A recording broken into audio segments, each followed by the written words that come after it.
Before St. Louis was home to fighter jet factories, a teenage girl from Soulard picked up a welding torch to help win World War II. And today she's getting a long overdue thank you.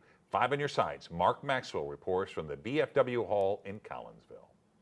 80 years ago on the streets of Soulard, many hands were hard at work. Soulard Market was actually new when I went there. Some swung lunch pails or carried groceries. Young Buddy Futch scooped ice cream cones. I lived about a half block from Pontiac Park. They call it Pontiac Square now. But the Depression had a way of growing children fast. And having another person out of the house, it's one less mouth to feed. She left the schoolyards of St. Louis for the shipyards of Puget Sound. Only 15, she lied about her age. What made you just so determined to do that? Well, I wanted to get a job. I didn't want to go out there and not do anything. The year was 1943. The nation was bleeding men, and the war machine needed hands. My job was to catch that hot rivet, red hot, that long, that big around. Her steady hands helped mend the USS California, torn apart at Pearl Harbor. And as new ships came back for repairs, she set down the gloves and picked up a pencil, keeping a ledger of every rivet, every shift, every dime she earned. Hard work, cold mornings, long hours, and on occasion, an invitation. Some were harder to forget than others. Oh, bless his heart.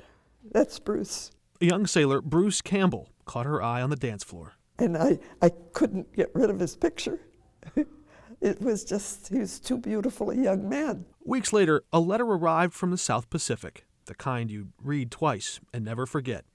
Quite a lot of water has gone under the bridge since I was there with you, Bruce wrote. It seems more like a dream than reality. I certainly wish we had met sooner. There wasn't much time to get to know each other well. Perhaps someday we will meet again when this war is over. P.S. Pardon the writing. The ship is rocking.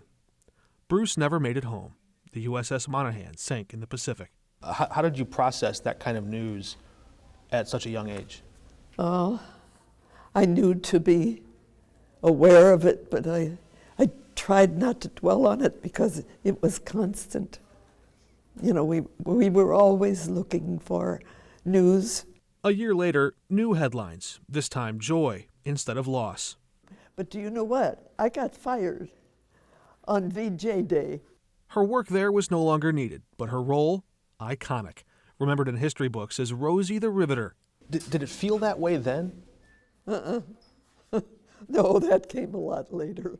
80 years later, Everybody gonna send me a picture? her hands hold a tangible token of her country's gratitude. The oldest and highest civilian award in the United States. Even as she accepted the Congressional Gold Medal, Beautiful. she stopped to think about what she'll leave to those who come behind. Do when you've got 2 children and only. She still laughs at all the fuss for just doing her job. Holy cow! In history books, they call her Rosie. Here in Collinsville, she's Betty the Riveter. Either way, she reminds us America was in good hands. In Collinsville, Mark Maxwell, 5 on your side. The Congressional Gold Medal has been awarded fewer than 200 times in our country's history, and now one of those medals belongs to a woman from right here in the Metro East.